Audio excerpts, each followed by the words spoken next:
Did you know that Garrett Wilson averaged over 17 fantasy points per game last year when his quarterback was not Zach Wilson, which would have been top 10 in fantasy last year with other elite receivers like Jamar Chase, CeeDee Lamb, and A.J. Brown? Well, now you know, and I have 6 more stats that you need to know before the 2023 NFL season. In his last 2 full seasons played, Dak Prescott has averaged almost 4,700 yards and 34 touchdowns while averaging a 5.5% touchdown percentage and 8.2 yards per attempt. Now, you might have thought that this was a Dak Prescott stat to know, but it's actually a Justin Herbert stat because those 2 seasons of insane production from Dak Prescott came in Kellen Moore-led offenses, who is now the offensive coordinator for the LA Chargers. Prior to Kellen Moore taking over the offense in Dallas, Dak was averaging only 7.4 yards per attempt and a 4.5% touchdown percentage, having never thrown for over 4,000 yards or 30 touchdowns in a single season. Now enter Kellen Moore in 2019, and in the first year in Moore's offense, Dak threw for 4,900 yards and 32 touchdowns, supporting not one but 2 top 24 receivers for fantasy, plus another top 40 receiver, and Ezekiel Elliott was the RB3 on the season with 350 touches himself. And while Justin Herbert has been great to start his career in LA, he's also only averaging 7.2 yards per attempt and a 4.8 touchdown percentage in his first 3 seasons. Now enter Kellen Moore into the Chargers offense, who's about to do the exact same thing to this offense that he did to Dallas, which is make it explosive, make it efficient, and make it all about his primary weapons. Justin Herbert could have an insane 2023 season in Moore's offense. I'm talking a Patrick Mahomes level, 5,000 plus yards, 40 plus touchdowns level season, like he kind of already did in 2021, finishing as the QB3 on the season. And again, Herbert did that while supporting 2 top 15 receivers, and Austin Eckler was still the RB2 overall in fantasy. There is no doubt in my mind that Justin Herbert and the entire Chargers offense is just about to have a career year in 2023. But speaking of career years, Jared Goff has some serious potential to do just that in 2023 with an upgraded Lions offense that already had one of the best young receivers in the league in Amon-Ra St. Brown,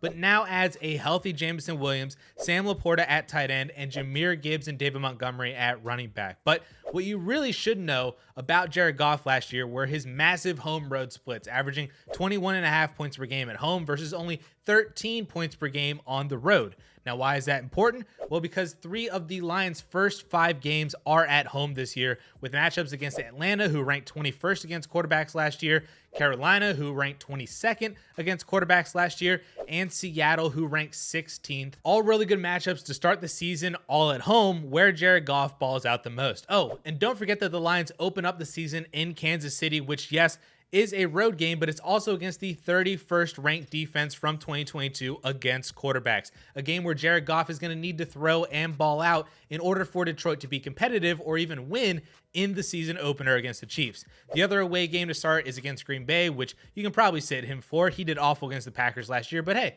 sometimes it's nice to know when to play or not play your guys. And for Jared Goff, he's almost a must start in 4 of his first 5 games, which is going to be the start of a potentially career 2023 season. But now let's use everybody's favorite word in fantasy football, regression. It's often a very tiring and overused word, but look, it's the only thing that can describe what's about to happen for Diontae Johnson in 2023. Diontae set probably the most unbreakable record now in NFL history, the most targets in a season without scoring a touchdown. And when I say that he set it, I mean that he demolished this record. 147 targets without a touchdown, clearing the second highest target total by 38 targets. I mean, just look at this chart from FTN Fantasy showing the top 12 receivers in red zone opportunities in 2022. Notice how everybody on this list scored at least 4 touchdowns except Diontae Johnson sitting there at a big old 0. 4 touchdowns is a huge swing that would have taken Diontae from wide receiver 32 last year, next to guys like Allen Lazard, Gabe Davis, Curtis Samuel, up to wide receiver 25 with DJ Moore, Chris Olave, and Jerry Jeudy. Not to mention that Diontae had never scored below 5 touchdowns in a single season up until last year, including his rookie year catching passes from Mason Rudolph and Duck Hodges. His previous 2 seasons, he scored 7 and 8 touchdowns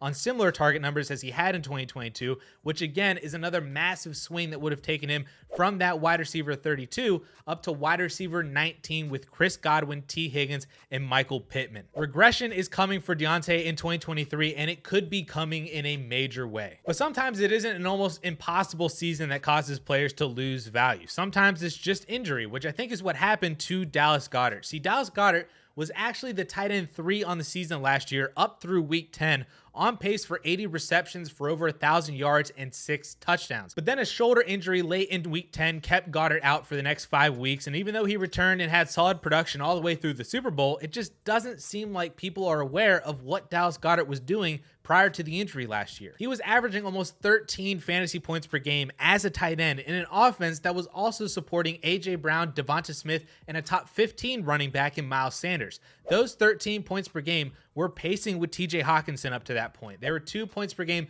more than George Kittle and Pat Freiermuth, 5 points per game more than Kyle Pitts. Yet he seems to be lumped in closer to guys like David Njoku and Evan Ingram than talked about more as an elite option at the tight end position like a Hockenson, Pitts, or George Kittle. Don't make that mistake when looking at tight ends this year. Dallas Goedert could be a league winner based on lower ADP than the rest of the top guys. But the big news of the past week was, of course, the Cardinals cutting DeAndre Hopkins, and now we need to figure out what this Cardinals offense is going to look like without him, and even without Kyler Murray possibly for a chunk of the season. Obviously, Hollywood Brown gets a huge boost as he averaged over 18 points per game last year without DeAndre Hopkins and was actually the wide receiver 6 overall to start the year last year without Hopkins from weeks 1 through 6. But hey, we all know about Hollywood Brown. There's really nothing new there, but don't forget about Rondale Moore either. Did you know last year in his 7 games played that Rondale was on pace for 100 receptions and 1,000 yards as the Cardinals wide receiver 2 in those games behind either Hollywood or DeAndre Hopkins. That also included a game with 18 fantasy points with Colt McCoy at quarterback. Don't overlook Rondale Moore. He could be a very sneaky player in 2023 with top 30 production at nowhere near top 30 prices. And speaking of players with sneaky upside at really low prices, I have 3 more guys that I really like as fantasy sleepers in 2023 that could be tremendous values this season. And you can watch that video right up here.